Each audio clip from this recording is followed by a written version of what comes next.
Good afternoon, Matt and Alecia show here Friday afternoon. Every Friday, Matt and Alecia, we come to you, talk to you about business, life, marriage. So awesome, there we go.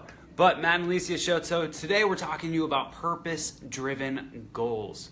You know, goals that are big enough that once you achieve these goals, you know, you have something, you're pointed in the right direction, you're going after something, you have a purpose behind why you're doing it, and that's what keeps you going. That's what keeps you from what some people call the burnout, right? Right. Yeah. So we were just talking about how sometimes you have this big goal and then you're working everything to make that thing happen. And then sometimes you achieve it and then you're like, well, now what? Because you weren't thinking big enough or far enough ahead, or maybe you've just invested so much in this one project that you're not thinking about oh, what happens in 2 weeks when this is all over and it doesn't matter anymore. You still have to have that next thing to go to. Correct. Yep. So yeah, we're just talking here about purpose-driven goals, you know. Alecia had some really good points here that she wants to talk about. You know, there's cycles of life. There's cycles of, you know, what some people call ups and downs, right? Like you'll get this high, you'll get this, you know, feel motivated, inspired once you achieve a goal. And then some people feel lost about, hey, I've achieved this thing I've been working so hard for, this goal, this mission, whatever it is. And they've achieved that sometimes sooner than they expected to, and they're lost. You know, they don't know what is the next step, what's the next goal, what's the next mission.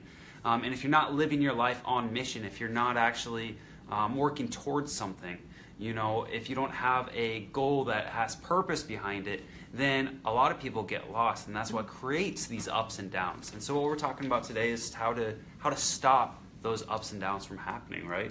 Right, yeah. So sometimes you're in the middle of something crazy. It's good, but it's a bigger problem than you're used to. And problems are good because we need problems to create solutions and then move forward.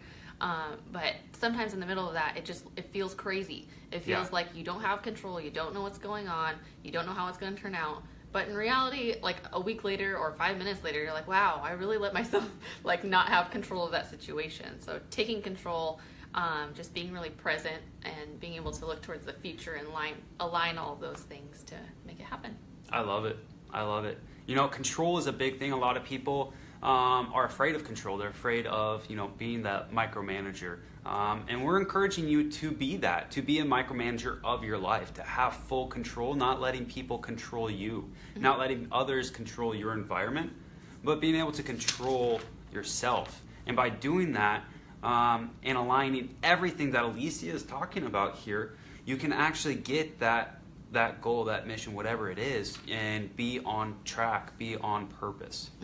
Yeah, and I think another item alongside that is that when you do achieve one of those goals that you're trying to do, that you take a moment and recognize it. Yeah. I think Matt and I sometimes we're just go, go, go, go, go, go, and so even when we get a huge win, we're not oh, that's amazing, let's think about that for a moment. We actually made that happen. We're just what's the next thing? Keep going.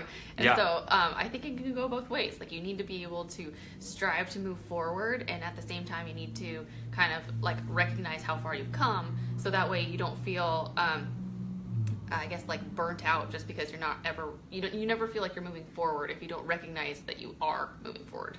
Yeah. I totally agree with that. One thing that I would add to that is, you know, like Alecia said, recognize the big wins. Recognize the things, the significant things that are happening in your life, the big wins.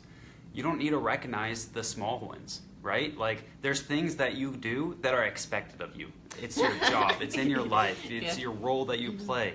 You know, if that's a sales, you know, you made a sale today. That's not something to win. That's expected. That's your job. We're talking about big wins. I think either one could be good. I don't know.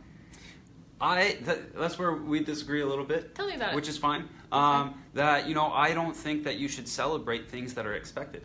I think that you should recognize, you know, the times that you go above and beyond, the times that you make a significant gain, a significant win. So basically just raising the bar for yourself. So that way you're actually reaching your potential instead of just being average. Exactly. If I know my potential, let's just say 20 sales in one day, whatever the product or service is, and I make 5 sales that day, I shouldn't be celebrating that win because I know that I can do more.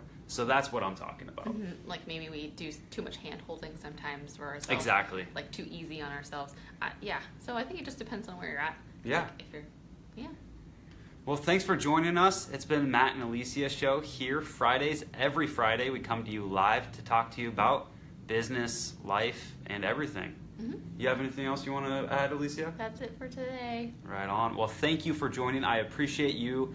Thank you for coming. Feel free to like, comment, share, and you can always find our stuff here on Facebook, Instagram, and YouTube.